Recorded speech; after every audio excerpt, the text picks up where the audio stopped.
Hello and welcome back to the channel. Do you own this rifle right here? And if you do you have an issue with it doing this?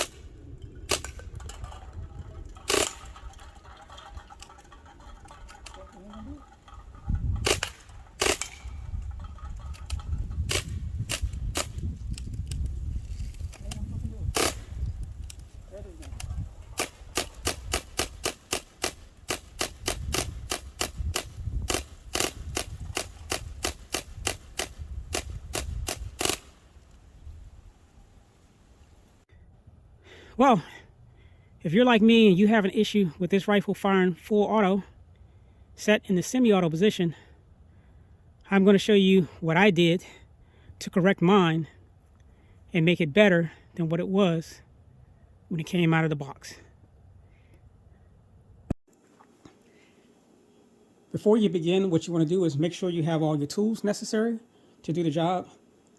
Specialty tools being some small files or a Dremel, and alcohol, paper towels, and something to put your screws in so you don't lose them.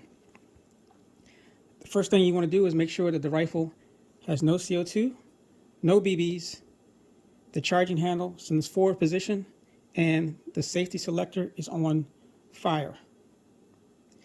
Next, what you want to do is you want to tap out this pin here from this side, right to left.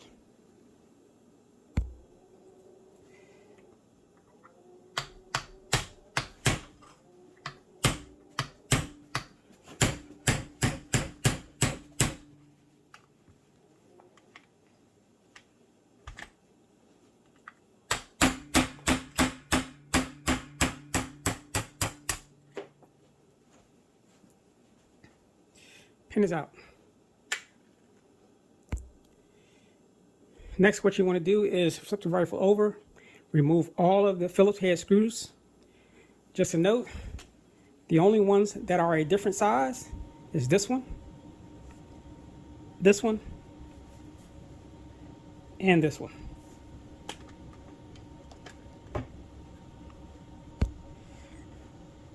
Once you have all the screws loosened or removed, you're going to take this portion here, slide it forward, just let it hang, and then you're going to separate the two halves.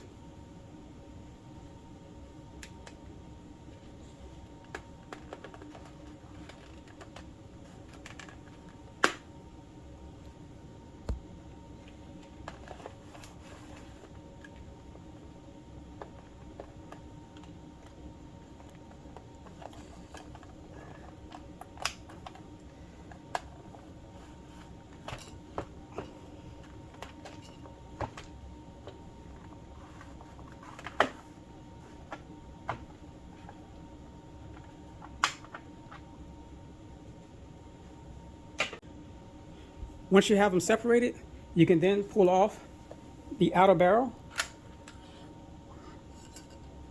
set that aside, and then lift up on all the internals.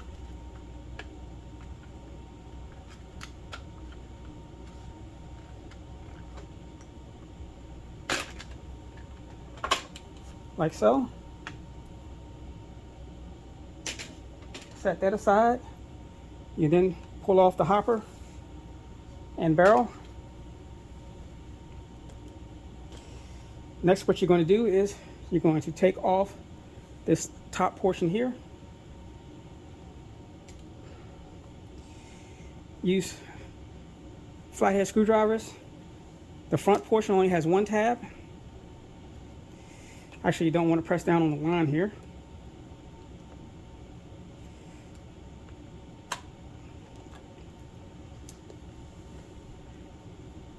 And then the back has two tabs, one on each side.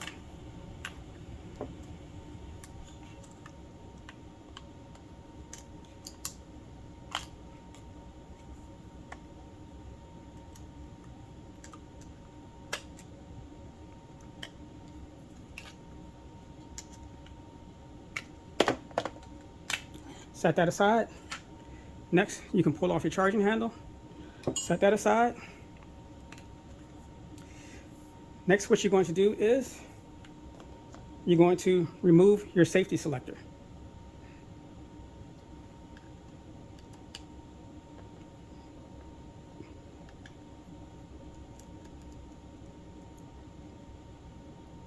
Set that aside.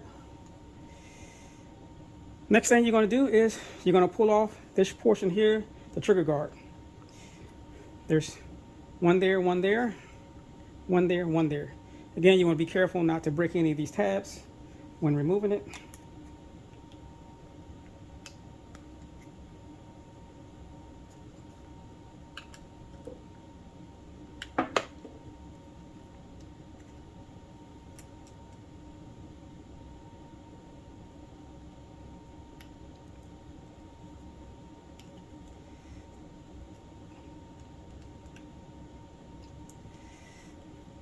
Once you have that off, you set that aside. Next, what you're going to do is you're going to remove the 8 black screws holding on the 2 halves. Once you have all 8 screws loosened, before you remove the top cover, what you want to do is take a flathead screwdriver and push this lever here backwards to bring this tab up, and it should sit like that.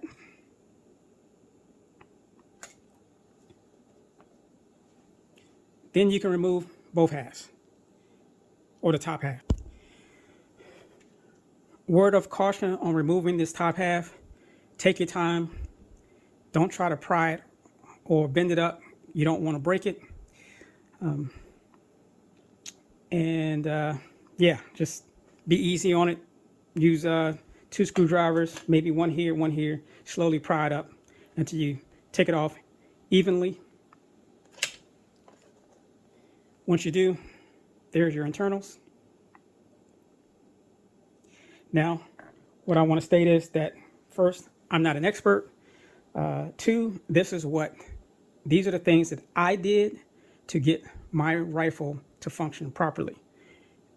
Yours may vary. You may even find a better way or something different, but this is what I did. First thing I did was remove the trigger bar. Trigger can stay in place. Remove the safety, which is this top lever here. Just pull it straight up. Be careful of the spring. Be careful of all the springs. One more important than the rest, and I will show you that one.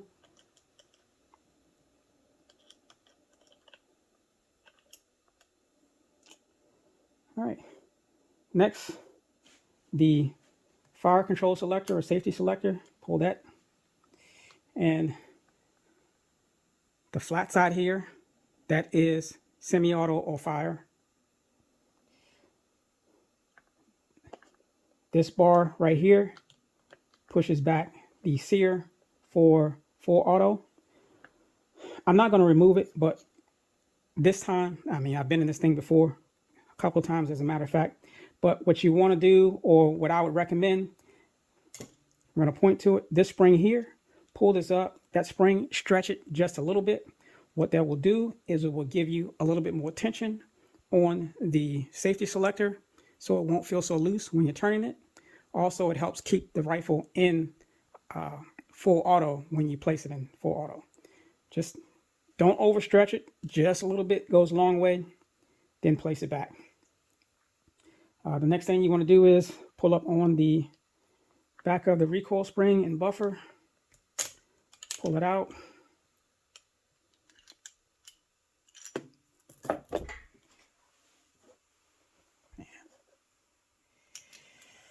Pull it out. It goes like such.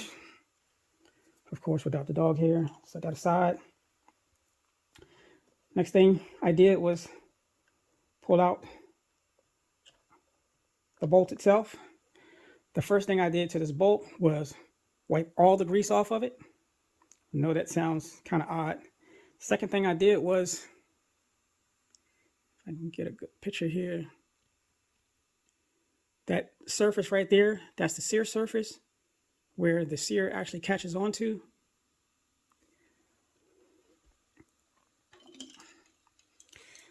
I took a file to that and basically cleaned it off with alcohol, took the file, filed this down like so, as smooth as I can get it. Not very much, just remove all the rough edges. You'll see it if you do take it apart. And when you're filing it, you want to file it at a 90-degree angle so that the sear does not slip off of that. Very important, just remember that. Keep this at a sharp 90-degree angle when you're filing this. Don't make it at an angle like this where you're removing this ledge. You want something for the sear to catch onto. Once you do that, paper towel, alcohol, clean it off really good. Set that aside. Again, it's not much, but you can see, hopefully you can see how shiny it is. That's from me filing it. You see the edge. Set this aside. The next thing I did was I removed the sear. This is a thing, well, not necessarily the sear, but the sear spring is what you want to be most careful of. That's what you don't want to lose. And trust me when I tell you, if anything in this whole endeavor that I've done, this is the most difficult or cumbersome part right here, because it's one spring. That spring pops out easily, and more than likely it'll get lost. And if it gets lost, it's game over. So whatever you do, if you have to cover this up, put it in a plastic bag to work on it, whatever you have to do, do not lose this spring. I will show you what it looks like when I pull it out and show you the bends that I made. I will do that next. Needle nose pliers. Pull back on it a little bit, pull it out, make sure to keep a good grip on it. I'm going to show you this sear spring. This is not what it looks like when it comes from the factory. This is what I did to the sear spring. I'm just showing you that. Again, I made a couple of bends in this. I wish I had a factory one to show you to put it against this one. But if you take it apart, you can look at a factory. When you take apart your rifle, if you decide to do so, look at your spring, look at my spring. The way they are, it's going to look entirely different. So I'm trying to show you all the different angles here. It has an upward bend here, it has a bend here, and it has a bend here. What this does is put more pressure on the sear so it just doesn't flop out of the way. Next thing I did, let me set this aside. Again, very important part. Do not lose it. I probably lost this. This thing has probably flown across this room 5 times. And I was fortunate enough to find it. So just giving you a heads up. If you decide to deal with it, this is the most painful part. Next thing, the sear. Right here. It's a floating sear. It's stationary in auto. It moves in semi-auto. And that's the problem. As you can see, the little slot in here, it moves back and forth, but in full auto, it's pushed back and it just stays. It just flips back and forth. In semi-auto, it actually moves back like this. First thing I did was I took a file. I degreased it. Well, I should say I degreased it, took a file, and cleaned up that sear surface there where it contacts the bolt. Made it flat. Again, if you're going to file this, try and get this right. 90-degree angle. It's sharp. Don't want it end up rounding this edge so it slips off and makes it even worse. But again, as you can see, hopefully, that's what it looks like. You can see where I filed it, cleaned it up. After you do so, paper towel, alcohol, completely degrease it. Take all the grease off of it. Next thing I did, very important, there's 2 wings on the sear, as you can see. right here on each side. These actually contact the chassis to prevent this from going up. But for so far, what I did was file down the top surface of the wings or edges. So basically what I did, I actually used a Dremel on this to make it go quicker, but I'll show you what I did. I actually started with a file, but I finished with a Dremel. Kind of gave you an idea what I did. You don't want to mess with this area here. You just want to mess with this area right here. And basically you're going to take that and you're going to file down that top area or use a Dremel. You're going to make sure each side is the same. You can see on those two outsides where it's been filed, I actually use a Dremel to do that. And what I'm going to do is I'm going to show you how much I took off.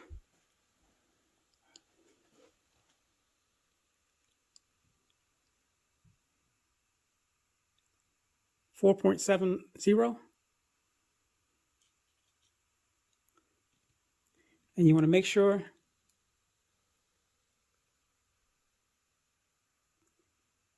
it's like that on both sides.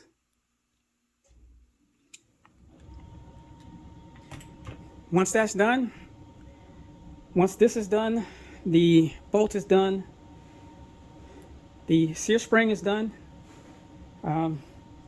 I would wipe off the grease off the grooves here where the bolt rides back and forth. I know that sounds odd backwards, but just that's what worked for me. You don't necessarily have to do that. Next, reassemble. So this is the most difficult part right here. You're going to take your spring again, like I said, don't lose it. I'm going to use a pair of needle nose pliers to try and put this in place. And I'm actually going to pause this. All right, as you can see, my sear spring is back into place. Again, that's the most difficult part. My personal opinion of this entire modification. Once you get that done, it's pretty much home free. Again, like I say, I stress, don't lose the spring. Because if you do, then you're in trouble. And yeah, so I'm gonna make sure that's sitting as flush as I can. Next thing I'm gonna do is put the safety selector back in. Again, flat side up. That's semi-auto. Next thing, the safety itself.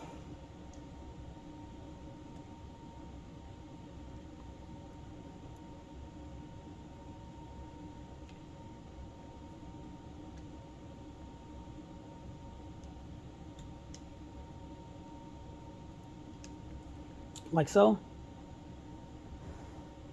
Next, the bolt.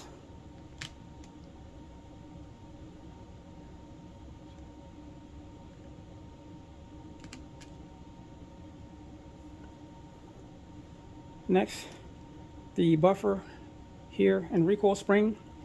This little black piece right here has a tab on it. That tab is pointing down, and the buffer has two tabs on it, and they're going left to right, slots inside of the chassis here. I'll show you the top one. So one's going to go in here or there, wrong finger, there, and then the other one on the back side. So again, tab down, there's a little slot for it, you'll see it.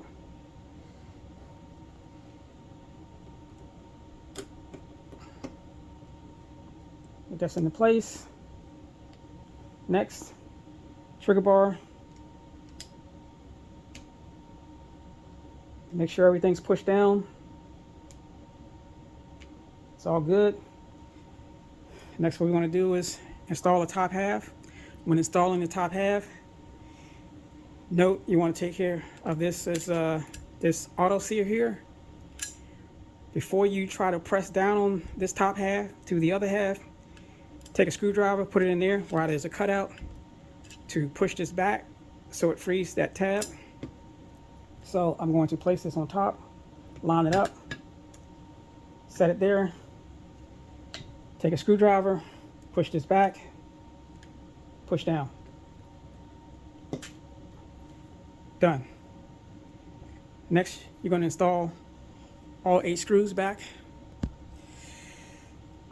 A note when installing these screws, what you want to do is place the screws into the holes. Take your screwdriver, turn the screw backwards. When you hear a click, then turn forwards. That way you're using the same threads. Tighten them all down evenly. Don't over torque them. Don't strip them. Once that's done, the next thing you want to do is take your trigger guard, and this snaps right back into place. Really easy.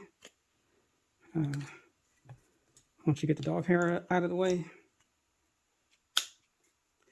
like so. Next thing we're going to do is we're going to reinstall our safety.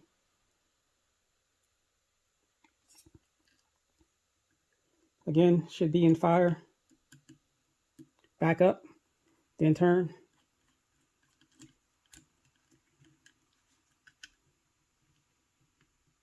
Good. Don't want to strip it. Make sure it works.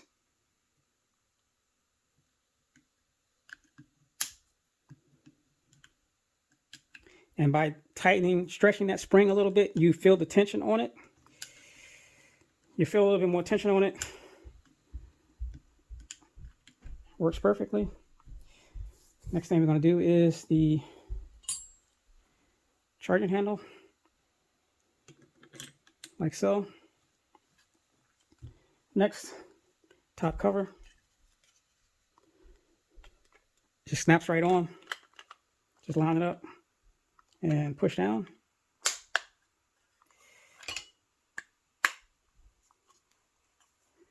Like so. Next thing, the barrel does have a little notch right here on the end. Let you know which way it goes in. Push it in till it stops. Hopper, magazine slips right over.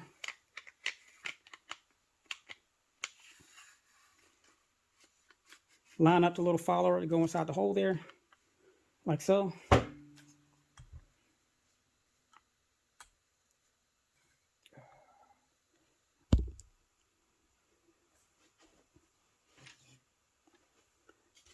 Next, the lower half, your BB loading port, like so.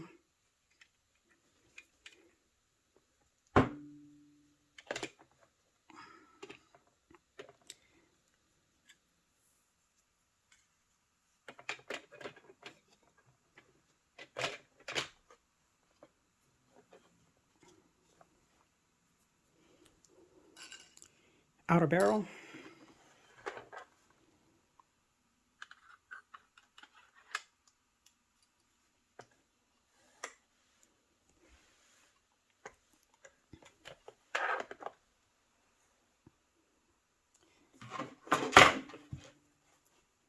Then top cover.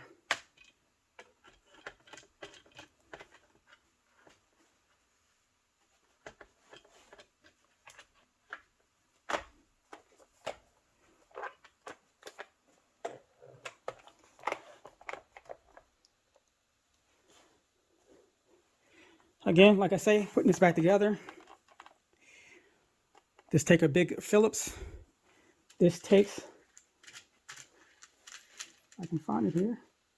Oh, it's still in there. This is a longer Phillips screw, longer than the other small screws. And then of course, you got the one big Phillips that goes right here in the back. And then you want to, again, drop your screws in. If they're not already in here, don't lose them. Turn them backwards, then turn them forwards. Make sure you're using the same thread. Don't over tighten them. They're small machine thread screws. You can easily strip the plastic. You don't want to do that. All right, last thing you want to do is take this little piece here, slide it back on, and take your pin. It has grooves on one end. It's rounded on the other. The rounded end goes in this way, and the grooves in are on the top. And you want to tap that back into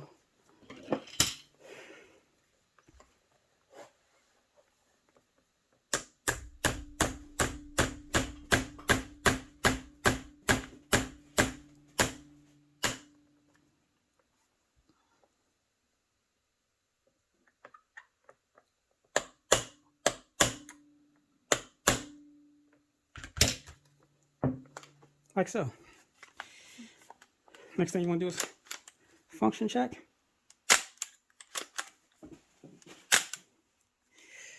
Put it on save, and let's go try it out.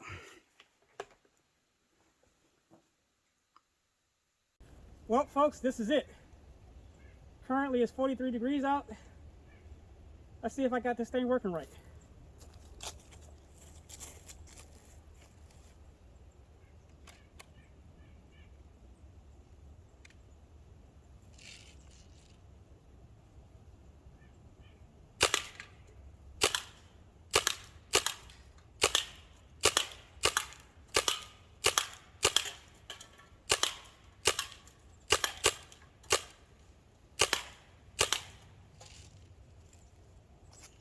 Woohoo!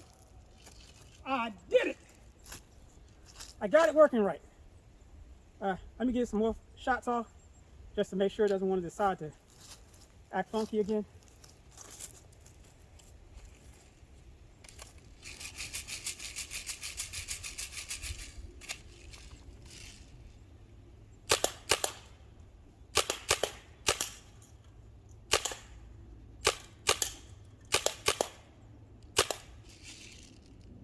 It's working. Let's try it out in full auto. Oh, that's a nice positive click.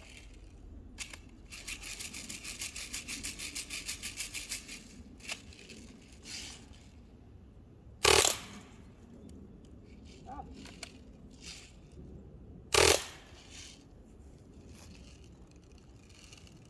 Back to semi-auto.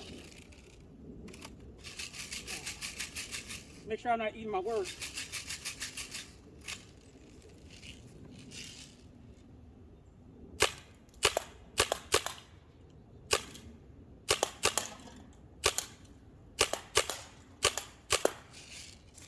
I'm good. I'm good. It works. It actually works. What I did, I don't know how I did it, but personally, I think it functions better now than when I took it out of the box. I mean, the trigger is just, it's kind of hard to explain. But, so I thought I was the only one that was having that issue, but I went on Crosman's own website, and there was a guy who did a review on one of these, and seems like he had the same issue I was having. You put it in semi-auto, it fires a couple of semi-auto shots, full auto burst, semi-auto shots, full auto burst, and then it gets to the point where it just fires full auto and semi-auto. Yeah, that sucks. Well, I personally think, my opinion, that this rifle was made as a fully automatic rifle, and then they converted it to fire semi-auto. And the reason why I say that is because the auto sear is always working in semi-auto and full auto. That's just my opinion. I could be wrong. Maybe someone from Crosman will tell me if I'm full of it. But those little modifications that I did, yeah, I was quite upset with the way this rifle was firing semi-auto, that I actually bought another one, still in the box, never took it out. But I said, you know what? Let me tear into it, see what I can do to get it to work right. I did. I went to work, and I'm going to tell you, I probably had this rifle apart 15 times. Well, let me rephrase that. I didn't put it all the way back together. I was just using the internals and shooting that. 15 times of all that filing and cleaning and stretching and that sear spring to where I finally got it working right. And I hated having to take this thing back apart to show you what I did, but I did it. And it still works. And it works great. I mean, it actually works fantastic. Better than when I took it out of the box. Anyway, that's it for today. See you later. All right, I almost forgot. Here's the disclaimer part of this video. I don't recommend everyone tear into this rifle unless you're mechanically inclined to do so. Secondly, I showed everything that I did to achieve the results that I got. Unfortunately, that doesn't necessarily mean that you can do the exact same thing and achieve the same results. I'm hoping that you do, which is why I made this video.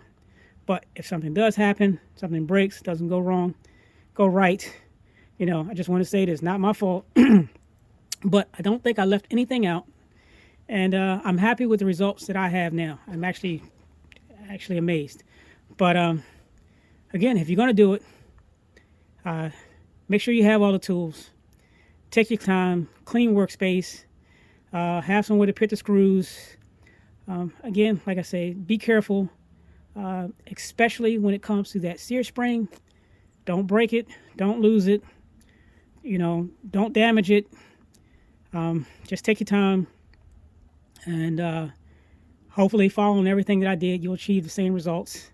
I think it was pretty much straightforward, but if not, please don't blame me. And other than that, see you next time.